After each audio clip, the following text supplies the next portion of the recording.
হিকমা যে কোরআন তোমরা শুনতে এসেছো, কোনদিন এর আশ্চর্যকারিতা গণনা করে শেষ করা যাবে না। দিন যত যাবে কোরআনের আশ্চর্য তত বাড়তে থাকবে, আবিষ্কার হবে। আলা তবলা গারাইবহু, কিয়ামত পর্যন্ত এ কোরআনে কারীম কোনদিন পুরাতন হবে না, পুরাতন মনেও হবে না। যার অন্তর, যার হৃদয় যত বেশি স্বচ্ছ থাকবে, পরিষ্কার থাকবে, কোরআন তার কাছে তত নতুন মনে হবে। ফিহি মাসাবিহিল হুদা, এটা হেদায়েতের মশাল। কোরআনে কারীম যদি কাউকে হেদায়েত দিতে না পারে, পথ দেখাতে না পারে, বুঝবেন ওর কপালে আর হেদায়েত নেই। আল্লাহ রাব্বুল আলামিন বলেন, আলিফ লাম মিম যালিকাল কিতাবু লা রাইবা ফীহি হুদাল লিল মুত্তাকিন। আল্লাহ পাক বলেন, এই একটা কিতাব, এর ভেতরে ভুল সন্দেহ তো দূরের কথা, সন্দেহের লেশ পর্যন্ত নেই। এটা পথ দেখাবে আমার মুত্তাকি বান্দাদের। চাঁদপুরবাসী খুব খেয়াল করেন আয়াতের দিকে। কিতাব শব্দ দেওয়ার আগে আল্লাহ পাক আলিফ লাম দিয়েছেন। এখানে কথা বন্ধ করেন ভাই, কথা নিজে শোনে না, অন্যকে শুনতেও দেয় না। এটা তো গানের অনুষ্ঠান না, কথাও চলবে, গানও চলবে। কোরআনে কারীম শোনার জন্য আল্লাহ নিয়ম দিয়েছেন, ওয়াইদা কুরিয়াল কুরআনু ফাসতামিউ লাহু ওয়া আনসিতু লাআল্লাকুম তুরহামুন। কোরআন যখন শুরু হয়ে যাবে তখন চুপ থাকবা, শুনবা, দুইটাই ফরজ।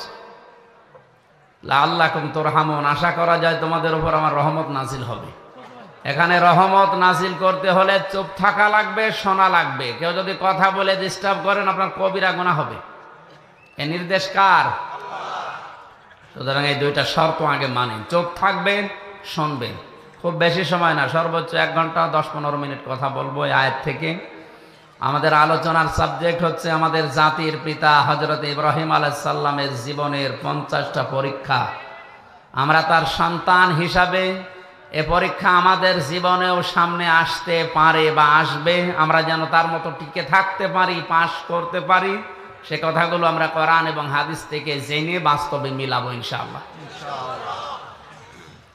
আমারে ডিস্টার্ব করে আমার কথাগুলো ভুলিয়ে দেবেন না। কথা তো আমি আর বানাবো না, উপর থেকে তো আশা লাগবে নাকি? সুতরাং আমি পরিবেশ করেন, কেউ কথা বলবেন না, দাঁড়িয়ে থাকবেন আর সব বসেন। কিতাবের আগে আলিফ লাম দেওয়ার কারণ, যেখানে অনেক আলেম বসে আছে, কারণ এই হাজীগঞ্জ কামিল মাদ্রাসা, মুহাদ্দিস আবু নসর আশরাফি ভাই সহ হাজারো আলেম এখানে তৈরি হচ্ছে এই চাঁদপুরের জন্য। এটা একটা নিয়ামত। স্টেজে অনেক আলেম বসে আছে। আলিফ লাম 4 প্রকার, তার ভেতরে এইটা নির্দিষ্ট করার জন্য এই আলিফ লাম কিতাবের আগে আল্লাহ দিয়েছেন। পড়া কোরআনে কারীমের নাম আমি তাফসীরে ফি জিলালিল কোরআনে পেয়েছি প্রায় 55টার উপরে। ব্যাপকভাবে প্রসারিত হয় তামাম দুনিয়াতে 5টা নাম। 1 নম্বরে কোরআনে কারীম, 2 নম্বরে কোরআনের নাম হচ্ছে আল ফুরকান, 3 নম্বরে কোরআনের নাম আজ-জিকির, 4 নম্বরে কোরআনের নাম আশ-শিফা, 5 নম্বরে কোরআনের নাম হচ্ছে আল কিতাব। আল্লাহ পাক আল কিতাব দিয়েই কোরআনে কারীমকে ইঙ্গিত করে জানিয়েছে একটাই মাত্র কিতাব, যার ভেতরে ভুল নেই, সন্দেহ নেই। কিয়ামত হয়ে যাব তাও এর ভেতরে কেউ ভুল বের করতে পারবে না। এই চ্যালেঞ্জ দিয়েছেন কে? আল্লাহ। 1500 বছরে আজ পর্যন্ত এই চ্যালেঞ্জের মোকাবেলা কেউ করতে পারে না, কিয়ামত পর্যন্ত পারবেও না। কারণ এই চ্যালেঞ্জ আমির হামজার না, এই চ্যালেঞ্জ কার? কেন আল্লাহ আলিফ লাম দিয়েছেন এটা বলার জন্য বলছিলাম। বিশেষ করে যারা আলেম আছেন তাদেরকে ইঙ্গিত করছে, একটু খেয়াল করেন। দুনিয়াতে একটাই মাত্র কিতাব আল্লাহ এখন পাঠিয়েছেন। কিয়ামত পর্যন্ত আর আসবে না মানব জাতিকে পরিচালনা করার জন্য জীবন বিধান হিসাবে যা দরকার সবের ভেতরে খুলে খুলে বর্ণনা করা আছে। সুতরাং কোরআন শরীফ বাদ দিয়ে পৃথিবীর কোন কিতাব মানুষকে রাস্তা দেখাতে পারে না, হেদায়েত দিতে পারে না। এই জায়গাটা এত আওয়াজ হয় কি? এরা মানুষ না কি দেবতা? কথা বলে না কেন? চুপ করেন। আমরা দেখতে পাচ্ছি আপনারা দাঁড়িয়ে আছেন, দাঁড়িয়ে থাকেন, কথা বলবেন না। আপনি নিজেও শুনছেন না, মানুষকে শুনতে দিচ্ছেন না। কত মানুষ দেখেন না বসে আছে, কথা বন্ধ করেন।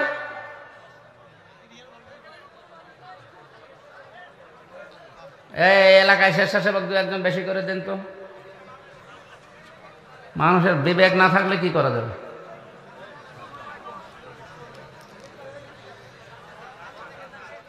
কোরআন শোনার জন্য যে আদব আল্লাহ দিলেন আমি তো আগে বলে নিলাম। আপনি তো এই অনুষ্ঠানে এসেছেন, এটা পুরাটা এখন নামাজের মতো ইবাদত। নামাজে কথা বলা যায় না, এদিক ওদিকে তাকানো যায় না, গল্প করা যায় না, যায় তো এটা যদি নামাজ মনে করে আপনি বসে থাকে তো কথা বলেন কেন? 1-1.5 ঘন্টা মনে করবেন আমি নামাজে দাঁড়িয়ে আছি। কারাগারে 3 বছরে আমি তাহাজ্জুদের নামাজে যারা আলেম আমরা ছিলাম, আমরা যা পড়েছি 1-1.5 ঘন্টা 2 ঘন্টা, বিশেষ করে 3:30 থেকে একেবারে আজান পর্যন্ত এই কেটে যেত। বাইরে তো 10 মিনিট নামাজে দাঁড়িয়ে থাকতে পারি না, অথচ 2.5 পারা 1.5 পারা করে 2 পারা করে পড়া লাগতো। মনে করবেন আমি নামাজে আছি, নিস্তব্ধ হয়ে যান, কথা বলেন কেন? চাঁদপুরবাসী সারা বাংলাদেশের লোক আমরা জানি, নোয়াখালী, চাঁদপুর, লক্ষ্মীপুর, কুমিল্লা এই এলাকার মানুষগুলো আল্লাহ ভীরু বেশি। এটা রেকর্ড হচ্ছে, কালকেই সারা বাংলাদেশ ছড়াবে। আপনাদের আচরণ যদি এই দেখে কি বদনাম হবে না? নিজেদের বদনাম নিজেরা করবেন, কথা বন্ধ করো ভাই। কিতাবের আগে আলিফ লাম দিয়ে আল্লাহ এই ঘোষণাই দিয়েছেন, দুনিয়ায় একটাই কিতাব এখন আছে, কিয়ামত পর্যন্ত এটা থাকবে, যেটা মানুষকে হেদায়েত দিতে পারে। আয়াতের ব্যাখ্যায় আমি হাদিস পেয়েছি, নবীজি বলেন মানিত্তাবাআল হুদা বিগাইরিল কোরআন আদাল্লাহুল্লাহ। তিরমিজি শরীফের হাদিস। এক একটা কথার ওজনে দুনিয়ার চাইতেও বেশি। আল্লাহর নবী বলেন কোরআন বাদ দিয়ে পৃথিবীর কোন মানুষ যদি ভালো হওয়ার নিয়তে হেদায়েত পাওয়ার জন্য দুনিয়ার কোন জায়গায় যায় যেখানে কোরআন নেই, এরকম কোন জায়গায় ওর মন ছিল ভালো হওয়ার, কিন্তু আল্লাহ দায়িত্ব নিয়ে ওকে গোমরা বানিয়ে দেবে। আপনি টের পাচ্ছেন কি বললাম? আলেমরা হয়তো টের পেয়েছে। শব্দের দিকে খেয়াল করেন, আদাল্লাহুল্লাহ শব্দটা যদি দল্লা ইয়াদিল্লু নবীজি দিতেন তাও তো অর্থ হয়ে যেত, তাহলে বাংলা অর্থ দাঁড়াতো আপনি নিজেই নিজেকে পথ ভ্রান্ত করে ফেলেছেন। কিন্তু আদাল্লাহ শব্দটা বাবে ইফআল থেকে আসার কারণে আদাল্লা ইয়াদিল্লু বাংলা অর্থ দাঁড়িয়েছে আপনি হয়তো ভালো হওয়ার নিয়ত নিয়ে কোনো জায়গায় গিয়েছিলেন, কিন্তু কোরআনে কারিমের কর্মসূচি সেখানে ছিল না, কোরআনের নিয়ম নীতি পদ্ধতি ওই জায়গায় চলে না। এই জন্য আল্লাহ নিজে দায়িত্ব নিয়ে আপনাকে গোমরা বানিয়ে দেবে। চাঁদপুরবাসী কথার লোড কত, ওজন কত আপনি টের পাননি এখনো। আপনার নিয়ত ভালো, কিন্তু কোরআন সেখানে ছিল না, এই জন্য আল্লাহ দায়িত্ব নিয়ে আপনাকে আরো খারাপ বানিয়ে দেবে। চিন্তা করেন, হেদায়েত দেওয়ার মালিক হামজা? আসতে বলেন কে? একচ্ছত্র মালিকানা আল্লাহর। আল্লাহ নবীকেও দেননি। বিশ্ব নবীকে যদি আল্লাহ হেদায়েতের মালিক বানিয়ে দিতেন তাহলে তার আত্মীয় স্বজন চাচা ভাতিজা যারা আছে তাদেরকে তিনি দিয়ে দিতেন, আমাদের পর্যন্ত আসতো না। হযরত আবু হুরায়রা একদিন লাফাচ্ছিলেন আনন্দ করে, সাহাবীরা বলে কি এত বেশি আনন্দ করো, লাফাও কারণ কি? হযরত আবু হুরায়রা বলেন এই মাত্র কোরআনে কারিমের আয়াত নাযিল হয়েছে যে হেদায়েতের একচ্ছত্র মালিকানা আল্লাহর, এটা কোনো নবীর হাতে ফেরেশতার হাতেও আল্লাহ দেননি। আমি আনন্দ করি এই কারণে আমি তো নবীজির আত্মীয় না। যদি আত্মীয় যদি নবীর হাতে আল্লাহ হেদায়েতের চাবিকাঠি দিয়ে দিত, আমি আবু হুরায়রা পর্যন্ত আসতো না। কারণ তার নিজের আত্মীয় স্বজন যারা আছে তাদেরকে দিয়ে তিনি জান্নাতে নিয়ে চলে যেতেন, আমি বাদ পড়ে যেতাম। যেহেতু আল্লাহর হাতে আছে, এই জন্য আমি আনন্দে আছি। কোরআনে কারীম জানিয়েছে, বিশ্ব নবী মুহাম্মদুর রাসূলুল্লাহ নিজে তার চাচা যেদিন মারা যায় আবু তালিব, মাথার পাশে বসে বসে বলছিলেন, ইয়া আম্মি আবি তালিব, লা ইলাহা ইল্লাল্লাহ হাজ্জুল লাকা ইনদাল্লাহি ইয়াউমাল কিয়ামাহ, রাহুল বুখারী। নবীজি বললেন, চাচা আপনার জোরে বলা লাগবে না, শুধু কানের কাছে মুখটা নিয়ে আস্তে করে বলেন, লা ইলাহা ইল্লাল্লাহ। তাওহীদের স্বীকৃতিটা দেন, রিসালাতের স্বীকৃতি যেটা আমার মুহাম্মদুর রাসূলুল্লাহটা বলার দরকার নেই, ওটা আপনি আমি মেনে নিলাম। শুধু আল্লাহর এই স্বীকৃতিটা আপনি আমার কানের কাছে জোরেও বলা লাগবে না, আমার কানের কাছে মুখ নিয়ে বলেন। আমি কথা দিলাম কিয়ামতের দিন আল্লাহর দরবারে ঝগড়া করে আপনাকে আমি জান্নাতে দিয়ে আসবো। পাশে দাঁড়িয়েছিল আবু সেহেল আর আবু লাহাব।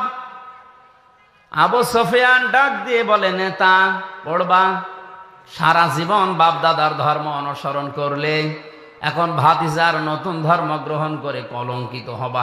মানুষ তোমারে কা পুরুষ বলবে, ভীরু বলবে।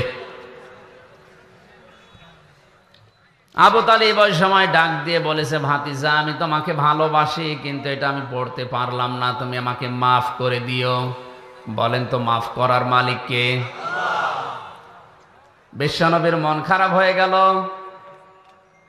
সঙ্গে সঙ্গে কোরআনে কারিমের সূরা কসসের 56 নম্বর আয়াত আল্লাহ ফেরেশতা জিবরাইলকে দিয়ে পাঠালেন, শুনিয়ে দেন, ইন্নাকা লা তাহদি মান আহবাবতা ওয়ালাকিন্নাল্লাহা ইয়াহদি মান ইয়াশা ওয়া হুয়া আ'লামু বিল মুহতাদিন। জোরে বলেন আল্লাহু আকবার। আল্লাহ পাক বলেন, হে নবী আপনি মন খারাপ করেন কেন? হেদায়েত তো আপনার হাতে আমি দেই নেই যে যাকে ইচ্ছা তাকে দিয়ে দেবেন, বরং এটা আমি আল্লাহ হাতে রেখেছি, আমি যাকে চাই তাকে দান করি। আমি আপনার চাইতে অধিক বেশি জানি যে হেদায়েত পাবে কে। এটা আপনার চাচা আমি জানি, কিন্তু এই লোকটার তো মন নেই হেদায়েত নেওয়ার। আপনি এত চেষ্টা করলেন, আপনার রিসালাতের ঘোষণা পর্যন্ত আপনি দিতে নিষেধ করেছেন যে ওটা দরকার নেই, শুধু তাওহীদের কালেমাটা একটু পড়েন, তারপরও সে পড়ে নাই। এই জন্য আমি আল্লাহ ওকে হেদায়েত দেয়নি। এরপরেও নবীজি তার কবরের পাশে দাঁড়িয়ে দুহাত তুলে মোনাজাত করেছিলেন, রব্বুল আলামিন তুমি দয়া করে আমার চাচাকে মাফ করে দাও।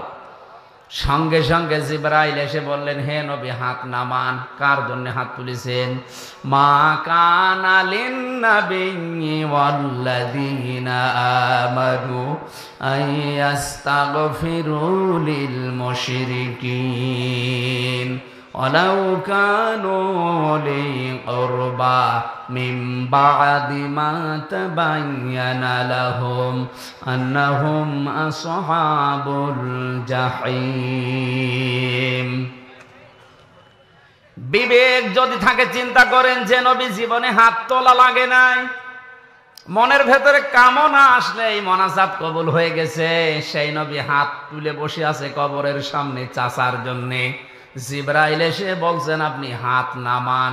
কার জন্য হাত তুলেছেন? এই লোকটা আপনার চাচা, আল্লাহ জানে।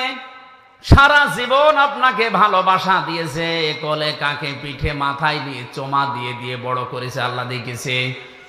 কিন্তু হেদায়েত পাওয়ার জন্য লোকটার মন ছিল না, এই জন্য আমার আল্লাহ তাকে হেদায়েত দেয়নি। হে নবী, শুধু আপনি না, কোন ইমানদারের জন্য, কোন নবীর জন্য এটা বৈধ না, জায়েজ না, উচিত না, শোভনীয় না। কোন মুশরিকের জন্য আল্লাহর কাছে ক্ষমা চাবে, যদিও ওইটা নিজের নিকট আত্মীয় হয়। চিন্তা করেন, নবীজিকে আল্লাহ এই ধমকটা দিলেন, নবীজির জন্যও শোভনীয় না, উচিত না।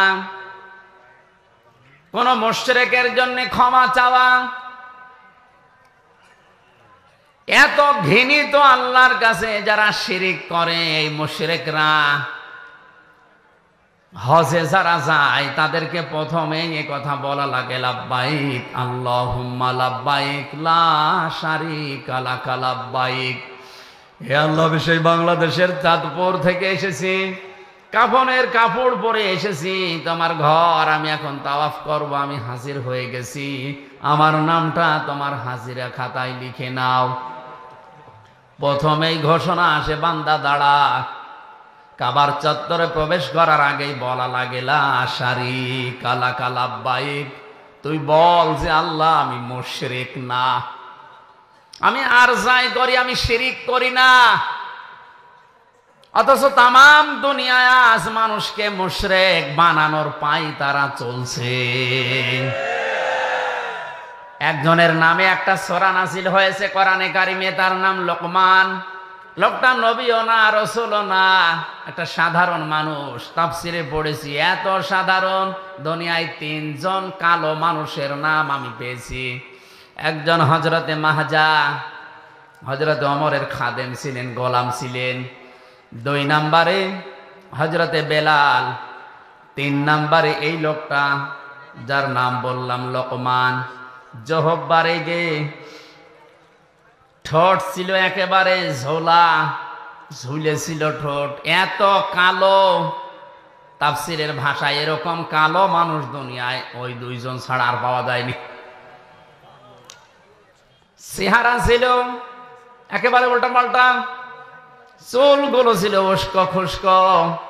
চেহারার যে বর্ণনা দেখালাম, একবার দেখলে আর একবার দেখতে মন চাবে।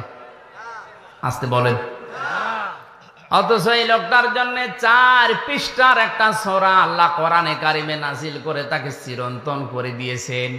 একটাই মাত্র কারণ, তিনি তার সন্তানকে আল্লাহর সাথে শিরিক সম্পর্কে কিছু কথা তাকে উপদেশ হিসাবে বলেছিলেন।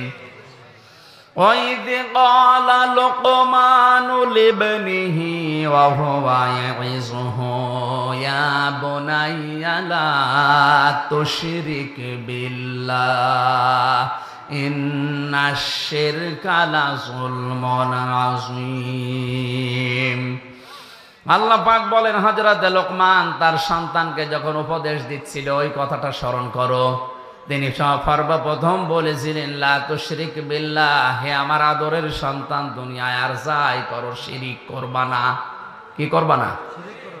কারণ পৃথিবীর সব অপরাধ আল্লাহ মাফ করে দিলেও দিতে পারে, কিন্তু শিরিকের গুনাহ আল্লাহ মাফ করে না। এইজন্য এটা যেহেতু ভিডিও হচ্ছে, রেকর্ড হচ্ছে, কালকে তামাম দুনিয়ায় ছড়াবে। আমার সামনে এখন মাত্র 50,000 মানুষ না, 750 কোটির উপরে মানুষ আমার সামনে বসে আছে। সবাইকে উদ্দেশ্য করে বলছি, আপনি আর যাই করেন শিরিক করবেন না। এত রাগ হয় আল্লাহর শিরিক করলে। বাড়িতে যদি এখন আমি যে দেখি আমার স্ত্রীর কাছে পাশের বাড়ির একজন সলিমদ্দি শুয়ে আছে, কিছু করে নাই, এমনি শুয়ে আছে, ভালো লাগবে? আবার স্বামী হিসাবে আমার যেমন রাগ হওয়ার কথা, আমাকে সেই বীর্য থেকে শুরু করে আমির হামজা পর্যন্ত যা বানিয়েছে সব একাকে, আর কারো কিছু আছে? আল্লাহ পাক বলেন নেই থেকে এ পর্যন্ত নিয়ে আসলাম, আর আমার সাথে শরীক করো।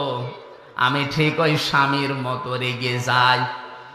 স্বামী যেমন কাছে কিছু পেলে স্ত্রীকে টুকরা টুকরা করে ফেলবে, ওই সময় আমারও মন চায়।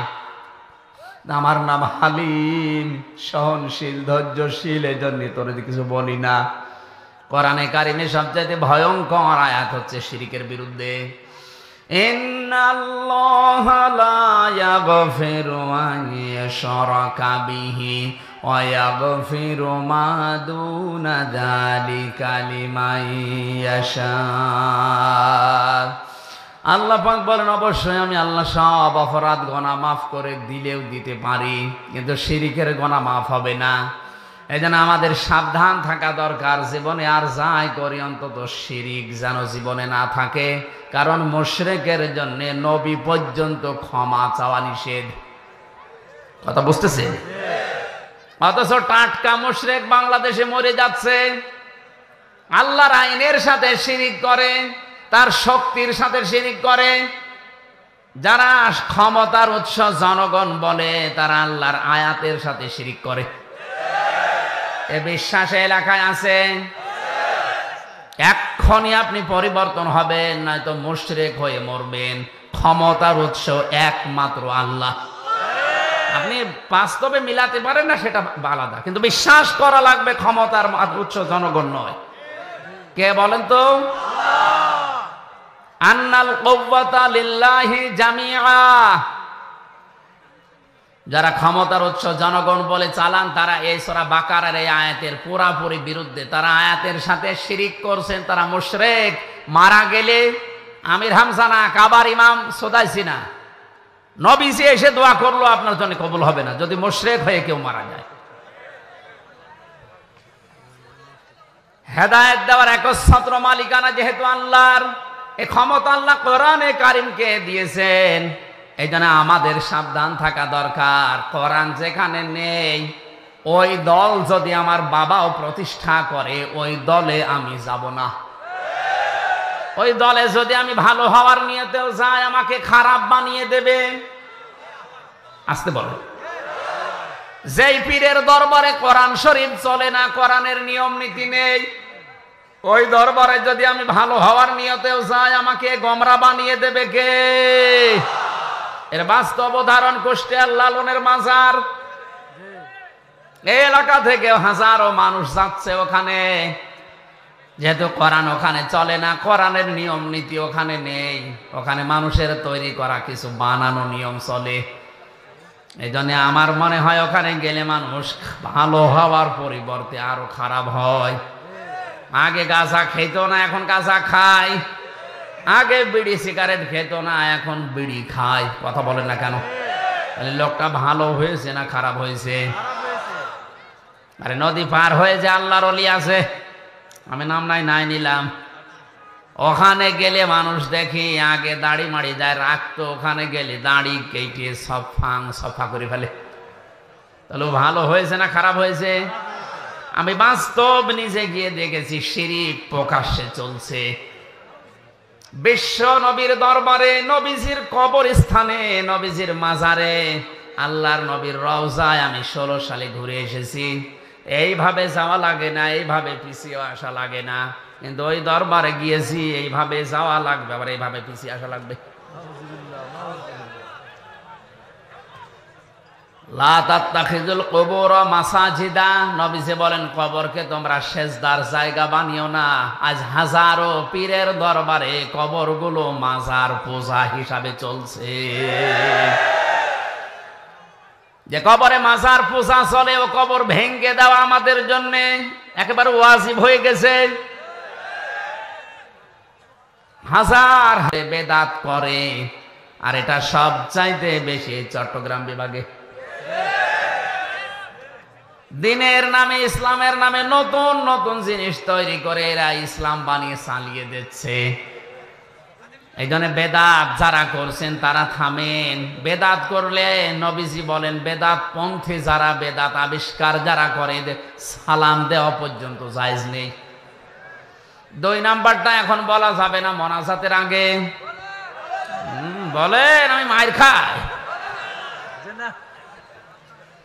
নবীর সুপারিশ 2 নম্বরে নবীজি বলেন পাবে না তারা যারা জালিম শাসকের তোষামদি করে চলে। এটা এই দেশে এখনো শুরু হয়নি, অন্য দেশে চলছে।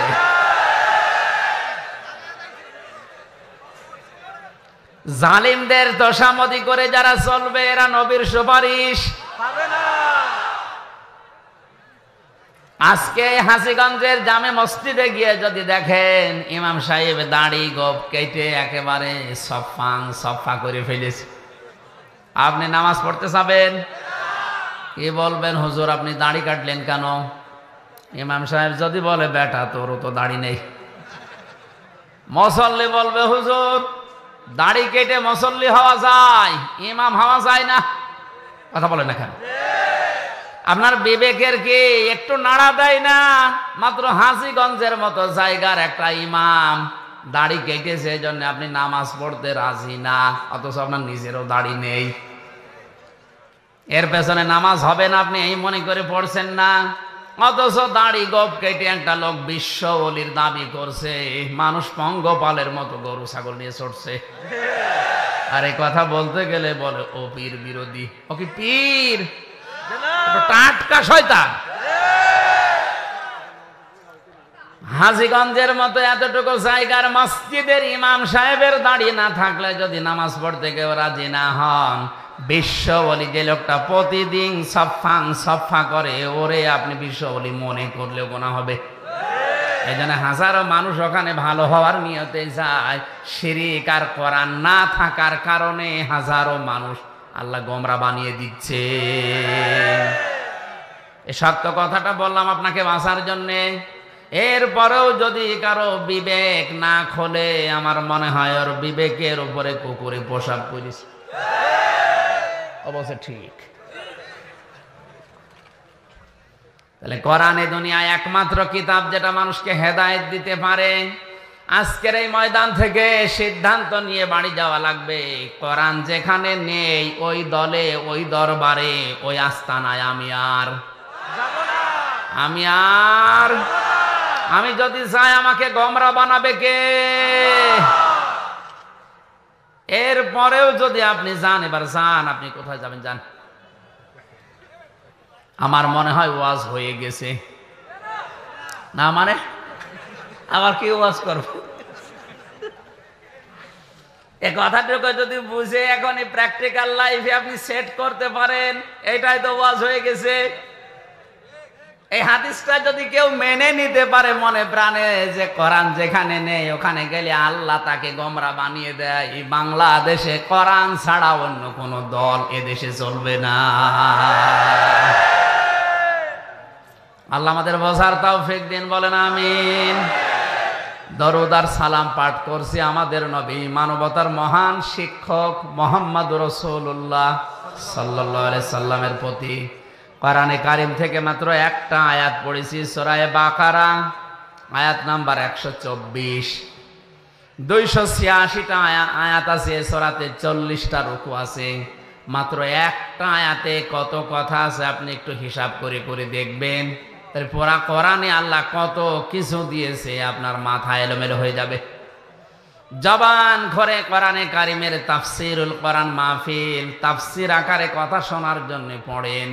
আউযু বিল্লাহি মিনাশ শাইতানির রাজিম, বিসমিল্লাহির রহমানির রহিম।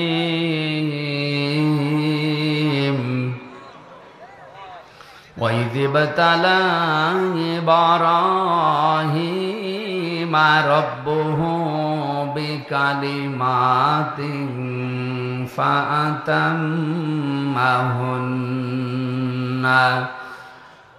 قَالَ إِنِّي جَاعِلُكَ لِلنَّاسِ إِمَامًا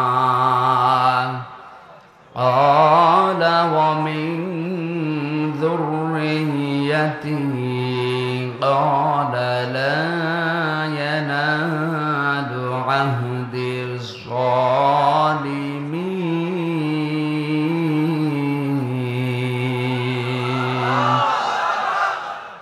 এই যারা ওঠাউঠি করে কি, এদের প্রসাব পায়খানা বাদ দিয়ে যদি এমনি চলে যায় গোনা হবে কিন্তু।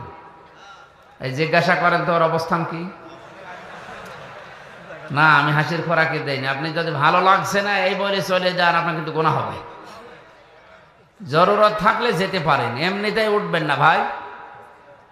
সওয়াব নেকি কামাই করতে এসে যদি গোনা হয়ে যায়, আপনার না আসায় ভালো ছিল।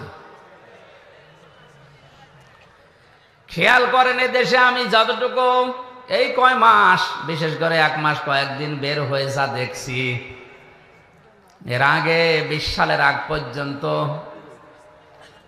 বিশ্বের কয়েকটা দেশে আমি যতটুকু পেয়েছি, তাফসির মাহফিল লেখা থাকে ঠিক, কিন্তু তাফসির হয় 5 প্রকার। যে যেই দেশে বাস করে ওই দেশে সরকারি তাফসির হয়, এটা হয়। বেসরকারি তাফসিরও হয়। খানকার তাফসির হয়। এখানকার পরে আমার যেখানে আছে রাতের বেলা রাত 12:30টার পরে ওখানে খানকার তাফসির হবে। 4 নম্বরে হয় নাটকীয় তাফসির, যেটাই ব্রাহ্মণবাড়িয়া কুমিল্লা এলাকায় চলে। আন্দাজে তাফসির মাহফিল নাম দিয়েছে। নাটকীয়তা করে কোরআনে কারিমের মঞ্চগুলো তারা হাসির পাত্র বানিয়ে ফেলেছে। কথা বলেন না কেন? অথচ কোরআনে কারিমের এই ময়দানগুলো, এই মঞ্চগুলো, এটা আমানতের জায়গা, এটা মেম্বরের একটা আমানত আছে। এই জায়গাটা যারা হাসির খোরাকি বানিয়ে মানুষের কাছে উপস্থাপন করে, আল্লাযীনা ইত্তাখাযু দীনাহুম লাহওয়াও ওয়া লাইবা ওয়া গাররাতুহুমুল হায়াতুদ দুনিয়া।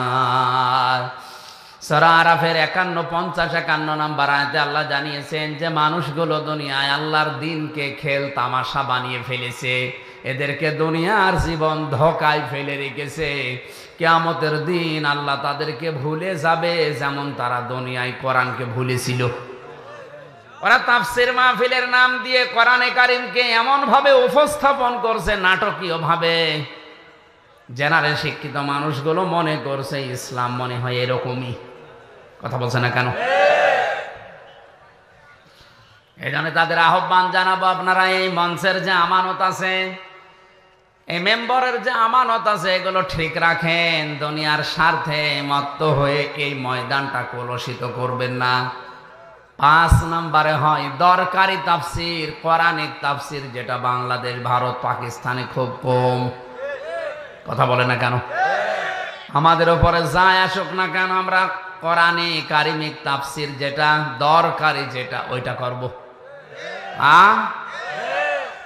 আল্লাহ ঘোষণা দিচ্ছেন, ওয়াইযিবতালা ইব্রাহিম রাব্বুহু বিকালিমাতিন ফাতাম্মাহুন্না। হে নবী, আপনি স্মরণ করেন ওই সময়ের কথা যখন ইব্রাহিম আলাইহিস সালামকে মহান আল্লাহ কিছু কালেমার দ্বারা, কথার দ্বারা পরীক্ষা করেছিলেন, আর প্রতিটি পরীক্ষায় হযরত ইব্রাহিম উত্তীর্ণ হয়েছিলেন। এখন আসেন একটু পরিচয় নেওয়া যাক। এই ইব্রাহিম, ইনি কে? আমাদের জাতির পিতা, আমাদের জাতির পিতা। কারণ আমাদের নাম যে মুসলিম, এ মুসলিম নামটা তিনি দিয়েছেন। মিল্লাতা আবিকুম ইব্রাহিম হুয়া সাম্মাকুমুল মুসলিমিন। আল্লাহ পাক বলেন, জাতির পিতা হিসাবে আমি একজনকে ঘোষণা করলাম, তার নাম ইব্রাহিম, আর তিনি তোমাদের নাম রেখেছেন মুসলমান। আমাদের নাম মুসলিম, মুসলিম জাতিয়ে জাতিয়ে নাম দিয়েছে কে? হুয়ার ফাইল এখানে 2টা, আল্লাহ হতে পারে, ইব্রাহিম আলাইহিস সালামও হতে পারে। ইবনে কাসির বর্ণনা করেন এটা ইব্রাহিম আলাইহিস সালামই বেশি, তিনি আমাদের নাম মুসলিম দিয়েছেন। সুতরাং মুসলমান দাবি করার পরেও যারা ইব্রাহিম আলাইহিস সালামের সন্তান হিসাবে নিজেকে পরিচয় দেন না, আমি বাকিটা বললাম না। বাবার পরিচয় যদি কেউ দিতে না চায়, ওটা কি? আরো জোরে বলেন কি? আশা করছি আর নিচে নামা লাগবে না, মরণ পর্যন্ত এটা মনে রাখবেন, আমি মুসলিম, আমার এই নামটা আমার বাবা দিয়েছেন। এখান থেকে মাসলা বের হয়, সন্তান জন্ম দেওয়ার পরে বাবার যে 4টা দায়িত্ব, তার 1 নম্বরে হচ্ছে তার একটা সুন্দর নাম রাখা। এখানে কত বাবা বসে আছে, এমন এমন নাম সন্তানের রাখে, শয়তান পর্যন্ত হাসে। একই নাম, নাম রেখে দিয়েছে বল্টু, নাম। কিয়ামতের ময়দানে প্রতিটি মানুষকে আল্লাহ তার বাবার সাথে নাম ধরে ডাকবে। হামজা বিন রিয়াজ, আজ অনেক মহিলা তাদের স্বামীর সাথে নাম মিলিয়ে রাখে। আমার ম্যাডামের নাম তামান্না, আমার নাম আমির হামজা, উনি যদি তামান্না আমির লেখে না, এটা বৈধ না। ওনাকে লেখা লাগবে ওনার বাবার নামের সাথে তামান্না সুলতানা, ওনার বাবার নাম সুলতান। কারণ আমার স্বামীর সাথে সংসার যদি ভেঙে যায়, আজকেই যদি তালাক হয়ে যায়, কালকে ওর মুখ দেখা আমার জন্য আর জায়েজ। কিন্তু বাবার সাথে তালাক হওয়ার সম্ভাবনা আছে? বলেন বলেন। এজন্য বাবার যে 4টা দায়িত্ব, তার প্রথম নাম্বারে দায়িত্ব হচ্ছে তার সুন্দর নাম রাখা, 7 দিনে আকিকা করা, এটা সুন্নাত। কেউ যদি না পারে 10 দিনে, 21 দিনে, এরপরে যতদিন পারেন করবেন, আদায় হবে, কিন্তু সুন্নাত হচ্ছে 7 দিনে। আমি বোঝাতে পেরেছি? 3 নম্বরে তাকে দিনের জ্ঞান শিক্ষা দেওয়া লাগবে, এটা বাবা মার দায়িত্ব। দিনের জ্ঞান শুরু হয় যার নাম নিয়ে, তার নাম বলেন তো। আমি এখানে একটা তথ্য বলবো, যারা জ্ঞানী মানুষ আছেন খেয়াল করবেন। নবীজির বয়স যখন 40 বছর, বিশ্ব নবীকে ফেরেশতা জিবরাইল ওই পাহাড়ে হেরা গুহায় 3 বার বুকে ধরে চাপ দিয়েছিলেন যে পড়েন পড়েন পড়েন। নবীজি বললেন, মা না বিকারি, আমি পড়তে পারবো না। কথা বলেন না কেন? 4বার যখন তিনি বলেছেন, ইকরা বিসমি রাব্বিকাল্লাযী খালাক, বিশ্ব নবী এবার 5টা আয়াত জিবরাইলের সাথে পড়েছিলেন না পড়েন নাই? একবারও কি আপনার বিবেকের কাছে কথাটা আসে না যে কেন এবার পড়লেন? বিশ্ব নবী ওই সময় জিজ্ঞাসা করেছিলেন, ভাই জিবরাইল, তুমি এতক্ষণ কেন বললে না যে বিইসমি রাব্বিকাল্লাযী খালাক, পড়া লাগবে আমার রবের নামে? এতক্ষণ খালি বলছিলেন পড়ো। তো কি পড়বো? কার নামে পড়বো? আমি তো আল্লাহর নাম ছাড়া, আমার রবের নাম ছাড়া পড়তে পারবো না। সুতরাং শিক্ষা ব্যবস্থায় বাংলাদেশে যারা দায়িত্বে আছেন, 96% মুসলমান এখানে বাস করে, আল্লাহ বাদে কারো নামে আমরা পড়তে চাই না।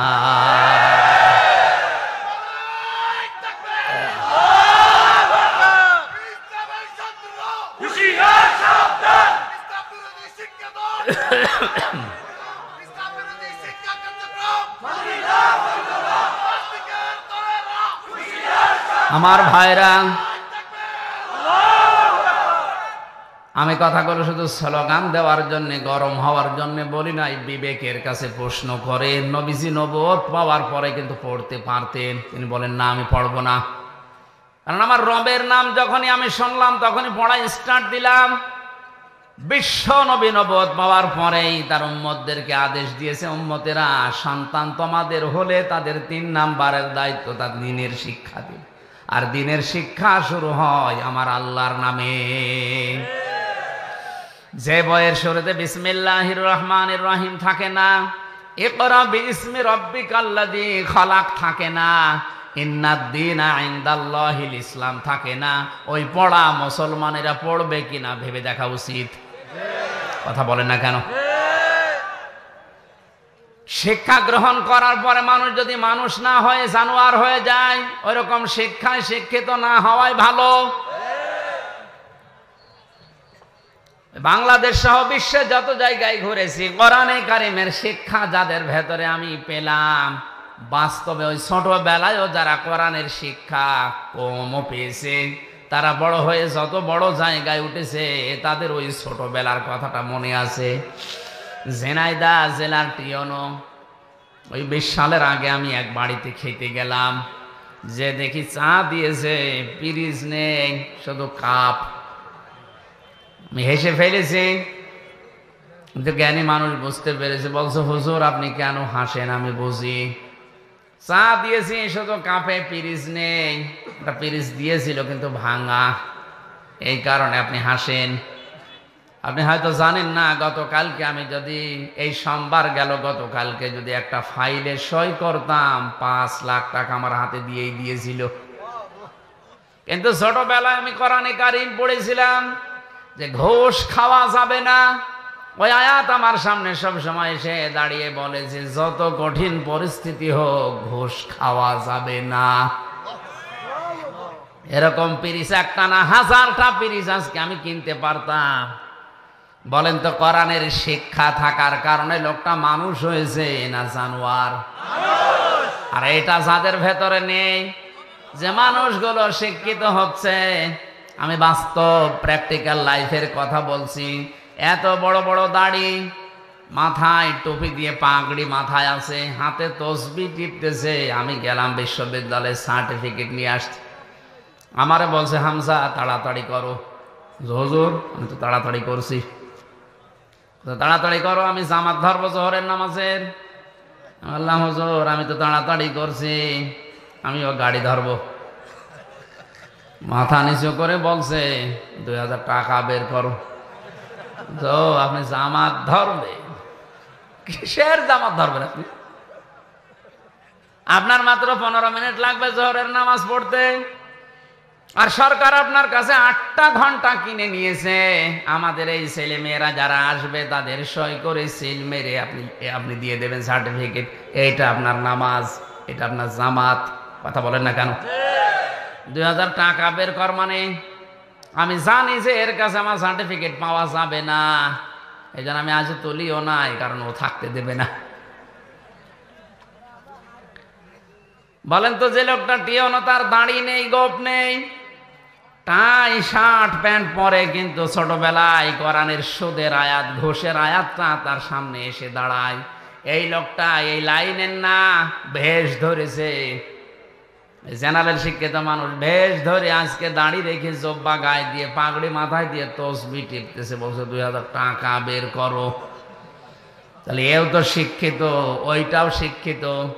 কোরআনে কারিমের শিক্ষা থাকার কারণে ওটা মানুষ হয়ে গেছে, আর কোরআন না থাকার কারণে এটা সুরত সিরতে ঠিক আছে জানোয়ার হয়ে গেছে।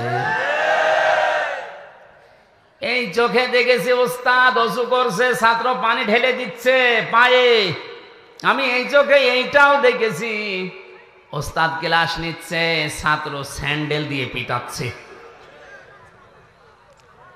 বিশ্ববিদ্যালয়ে অনেক জায়গায় অনেকেই সকালবেলা কুলি করে মদ দিয়ে।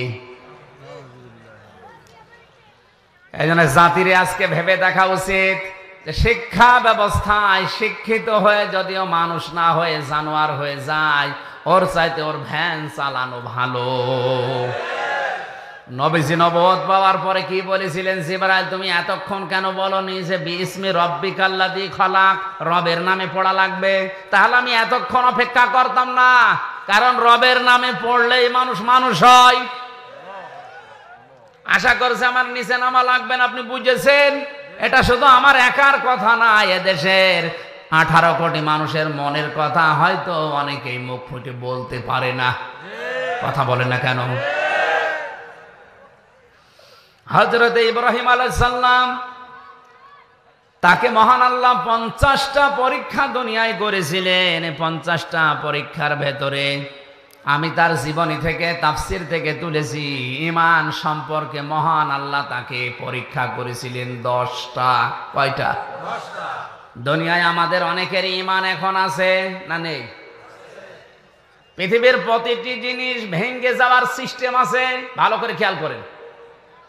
মানুষ ওযু করলে ওযু ভেঙে যায় 7টা কারণে। কয় কারণে? আরো জোরে বলেন। মানুষ নামাজ পড়তে দাঁড়িয়েছে, নামাজও ভেঙে যায় 19টা কারণে। কয় কারণে? মানুষ রোজা রাখে, রোজাও ভেঙে যায় 2 কারণে। কয় কারণে? বলেন বলেন। হজ করতে যায়, হজও নষ্ট হয়ে যায়, ভেঙে যায় 5টা কারণে। মানুষের যে ঈমান আছে এই ঈমানও ভেঙে যায়, নষ্ট হয়ে যায় 10টা কারণে। কয় কারণে? 10 কারণে। হযরত ইব্রাহিম আলাইহিস সালামকে আল্লাহ ঈমানের পরীক্ষায় এই কারণে নিয়েছিলেন। কয়টা? 10টা। আরো জোরে। জোর হলো না। 2 নম্বরে আমলের পরীক্ষা নিয়েছিলেন তাকে 30টা। কয়টা? 30টা। আমলের পরীক্ষাগুলো আমি শুধু থিওরি বলে দিচ্ছি, বাড়িতে যে দরকার হয় আমি যদি বিস্তারিত বলতে না পারি মেলাবেন। সূরা তাওবার ভেতরে 112 নম্বর আয়াতে আছে 10টা। সূরা মুমিনে আছে, মুমিনুন 18 পারায় 1 থেকে 10 নম্বরে, এখানে 10টা। সূরা আহজাবের 35 নম্বর আয়াতে আছে 10টা। এই 30টা তার জীবনে যতদিন তিনি বেঁচে ছিলেন আমল যত করেছিলেন, এই 30টা পরীক্ষা তার জীবনে আমলে ছিল। 3 নম্বরে তার ফিতরাত বা স্বভাব সম্পর্কে পরীক্ষা করেছিলেন আল্লাহ 10টা। এই তথ্যগুলো মারেফুল কোরআন এবং তাফসিরে হাক্কানি থেকে আমি নিয়েছি। এবার আমরা একটা করে তাফসিরে প্রবেশ করছি। কারণ কি, আল্লাহ পাক ইব্রাহিম আলাইহিস সালামকে ঈমানের পরীক্ষা নেওয়ার যে ধারাবাহিকতা, প্রথমেই তার পরীক্ষা নিয়েছিলেন তারকা দিয়ে। কি দিয়ে? ফালাম্মা জান্না আলাইহিল লাইলু রাআ কাওকাবা ক্বালা হাযা রাব্বি ফালাম্মা আফালা ক্বালা লা উহিব্বুল আফিলিন। আমি বিস্তারিত বলার জন্য না, শুধু থিওরিগুলো বলে দিলাম। সূরা আনআম ৭৬ নম্বর আয়াতটা বাড়ি যেয়ে দেখবেন, হযরত ইব্রাহিমকে আল্লাহ ঈমানের পরীক্ষা নেওয়া আরম্ভ করেছিলেন। তারকা দেখে উনি মনে করেছিলেন এইটা হয়তো আমার দেবতা বা আমার খোদা হবে, আমার মালিক। কিন্তু দিন শেষে যখন ওটা ডুবে যায়, রাতের বেলা যখন ওটা ডুবে যায়, তিনি বললেন যেটা ডুবে যায় ওইটা আমার মালিক হতে পারে না, আমি তার কাছে তাকে ভালোবাসি না। এরপরে চন্দ্র দেখেছিলেন, সূর্য দেখেছিলেন। তিনটা পরীক্ষার পরে হযরত ইব্রাহিম নবী বলেছিলেন, ফালাম্মা ফালাত ক্বালা ইয়া কওমি ইন্নী বারিউম মিম্মা তুশরিকুন। হে আমার জাতির লোকেরা, তোমরা আজ তারকা পূজা করো, তোমরা চন্দ্র পূজা করো, সূর্য পূজা করো, কেউ দরগা পূজা, কেউ দুর্গা পূজা, কেউ বিভিন্ন গাছ পূজা, মাটি পূজা, আগুন পূজায় ব্যস্ত আছে। আমি সব কিছু থেকে মুখ ফিরিয়ে নিজেকে মুক্ত ঘোষণা করলাম। তিনি ওই সময় একটা দোয়া করেছিলেন। তার সন্তান হিসাবে আমরা অনেকেই মনে করি এটা জায়নামাজে দাঁড়ানোর দোয়া না, ওটা জায়নামাজে দাঁড়ানোর দোয়া না, ওটা কোরআনে কারিমের সূরা আনআমের ৭৯ নম্বর আয়াত। জবান খুলে যারা মুখস্থ আছে পড়েন, ইন্নী ওয়াজ্জাহতু ওয়াজহিয়া লিল্লাযী ফাতারাস সামাওয়াতি ওয়াল আরদা হানিফাও ওয়া মা আনা মিনাল মুশরিকিন। হযরত ইব্রাহিম ওই সময় বলেছিলেন, হে আমার মালিক, আমি সব দিক থেকে মুখ ফিরিয়ে নিলাম, আমি আসমান জমিনের সব দিক থেকে মুখ ফিরিয়ে একনিষ্ঠ হয়ে তোমার দিকে মুখ ফিরালাম, কারণ তুমি আমাকে বানিয়েছো হানিফা। আমি একনিষ্ঠ ভাবে তোমার দিকে ঘুরে আসলাম। ওমান আমিনাল মুশরিকিন, আমি ঘোষণা দিচ্ছি আমি কিন্তু মুশরিক না। আমার প্রথম কথা ছিল আপনি আর যাই করেন শিরিক করবেন না, কারণ এটা আমাদের জাতির পিতার প্রথম শিক্ষা। তিনি ঈমানের প্রথম পরীক্ষায় বলেছিলেন, আল্লাহ আমি কিন্তু মুশরিক না। জোরে বলেন আল্লাহু আকবার। ইব্রাহিমের সন্তান যারা দুনিয়ায় একদিকে গেলেও আমরা শিরিক। নবীজি বলেন, তোমাকে যদি আগুনের ভেতরে কেউ ফেলে দেয়, তোমাকে যদি কেটে টুকরা টুকরা করা হয়, এরপরেও তুমি শিরিক না, কারণ দুনিয়ার সব অপরাধ আল্লাহ কম বেশি মাফ করে দিলেও দিতে পারে, কিন্তু শিরিক মাফ করবে না। আমি আবার বলছি, আপনারা শিরিক থেকে বাঁচেন। শিরিক ৪ প্রকার: শিরিক বিল জাত, শিরিক বিল সিফাত, শিরিক বিল ইখতিয়ারা, শিরিক বিল হুকুক। এই ৪ প্রকারকে ভাগ ভাগ করে তাফসিরে হাদিসে আমি পেয়েছি প্রায় ৭২ প্রকার। শিন র কাপ এই শব্দটা এত বিস্তারিত, এত বেশি কথা এর ভেতরে আল্লাহ পাক লুকিয়ে রেখেছে। কেউ যদি শিরিক নিয়ে আলোচনা করে রাত শেষ হয়ে যাবে, তাও শিরিক শেষ হবে না। অথচ এই সূক্ষ্ম সূক্ষ্ম বিষয়গুলো আমাদের ভেতর অনেকের ভর করে বসে আছে। আমরা শিরিক থেকে বাঁচার জন্যে, শিরিক কি, কত প্রকার, কেন শিরিক হচ্ছে, এই বইটা বাজারে পাওয়া যায়, কিনে নেবেন। আমার সবগুলো পয়েন্ট হয়তো মনে নেই, এই জন্য অল্প কিছু বললাম। হযরত ইব্রাহিম আলাইহিস সালাম ঈমানের প্রথম পরীক্ষায় তিনি পাশ করেছিলেন, আল্লাহকে তিনি নিজে খুঁজে বের করেছিলেন। আর আমরা তার সন্তান, আমাদের চোখে আঙ্গুল দিয়ে দেখিয়ে দেওয়ার পরেও আমরা পাইতে চাই না। কথা বলা লাগবে। আলেমরা আজ অনেকে জীবনের উপরে রিস্ক নিয়ে জাতির পিতা ইব্রাহিম আলাইহিস সালামকে যে পরীক্ষাগুলো আল্লাহ করেছিলেন তিনি নিজে খোঁজ করে করে বের করেছিলেন, আর আমরা আপনাদের চোখে আঙ্গুল দিয়ে হাতে কলমে দেখিয়ে দেওয়ার পরও আপনি ফিরে আসতে চান না। দ্বিতীয় পরীক্ষা করেছিলেন আমার আল্লাহ, তাকে বাধা দিয়েছিলেন। ইমানের উপরে টিকে থাকতে গেলে যে বাধা আসে, আমাদের জাতির পিতায় বাধা পেয়েছেন না পান নাই? সর্বপ্রথম বাধা এসেছিল তার ঘর থেকে। কথা বলে না কেন? আজ ইমানের উপরে টিকে থাকতে গেলে বাধা আসতে পারে কোন জায়গা থেকে? আসছে না অনেকে? তার বাবা বাধা দিয়েছিল ঘর থেকে, সমাজের বাধা এসেছিল, রাষ্ট্রের বাধা এসেছিল, এমনকি তাকে বনবাস পর্যন্ত দেওয়া হয়েছিল। সারা জীবন ইব্রাহিম নবীর জীবনী বিভিন্ন কায়দায় শুনেছি, কিন্তু বনবাসে যাওয়া এটা যে কত কঠিন 3 বছর এক ঘরের ভেতরে থেকে কিছুটা হলো টের পেয়েছি। আমাদের জীবন মুক্ত জীবন, একটা মানুষকে 24 ঘন্টা যদি একটা ঘরের ভেতরে তালাবদ্ধ রেখে দেওয়া যায়, আমি যতটুকু বুঝলাম ও মানুষটা এমনি পাগল হয়ে যাওয়ার কথা। ইব্রাহিম আলাইহিস সালামকে বনবাসে পর্যন্ত ইমানের পরীক্ষা দিতে যেতে হয়েছিল। কথা বলেন ঠিক কিনা? এরপরে তার হিজরত করা লেগেছে। সন্তান কলিজার টুকরা 80 বছর বয়সে যেটা হয়েছে তাকে জবাই পর্যন্ত করা লেগেছিল। কথা বলেন না কেন? যদিও জবাই হয়নি, কিন্তু পরীক্ষা তো দিতে হয়েছিল। এরপরে আমার আল্লাহ তাকে দিয়ে কাবা নির্মাণ করিয়ে পরীক্ষা ওই সময় নিয়েছে। এরপরে সবচেয়ে বড় পরীক্ষা তার জীবনে, যেটা আগুনের ভেতরে ফেলে দেওয়া। এটা সারা জীবন শুধু শুনেছেন, একটা মানুষকে জীবিত অবস্থায় আগুনে ফেলে দেওয়ার সময় যে দৃশ্য তৈরি হয়, এটা যে কত বড় কঠিন পরীক্ষা, সম্মুখীন না হলে বুঝবেন না। আমাদের জাতির পিতা ইব্রাহিম আলাইহিস সালামের আগুনের পরীক্ষা দিয়ে তিনি কি লস হয়েছে? কথা বলেন। ফেরেশতা এসেছিল, জিবরাইল, মিকাইল, ইসরাফিল, কত ফেরেশতা এসে বলেছে সাহায্য লাগবে, বলেন। বিশাল অগ্নিকুণ্ড আমরা সব উল্টাপাল্টা করে দেব। ইব্রাহিম আলাইহিস সালাম ওই সময় তিনি বলেছিলেন, আমি এমন কোন অন্ধ আল্লাহর ইবাদত করি না যিনি তার বান্দাকে আগুনে পড়ে থাকতে দেখার পরেও কিছু মনে করে না। উনি যদি চায়, ওনার যদি ভালো লাগে যে আমি আগুনে পড়লে উনি খুশি হন, ওই রকম মালিককে খুশি করার জন্য আমি ইব্রাহিম 100 বার আগুনে পড়তে রাজি আছি। আল্লাহ রাব্বুল আলামিন ওই সময় তাকে জানিয়েছিলেন, ক্বালা ইন্নী জাইলুকা লিন্নাসি ইমামা। হে ইব্রাহিম, তোমার এই কঠিন পরিস্থিতিতে কথা বলাটা আমি আল্লাহ এত বেশি পছন্দ করেছি, যত মানুষ দুনিয়ায় আসবে এখন যারা আছে সবার জন্য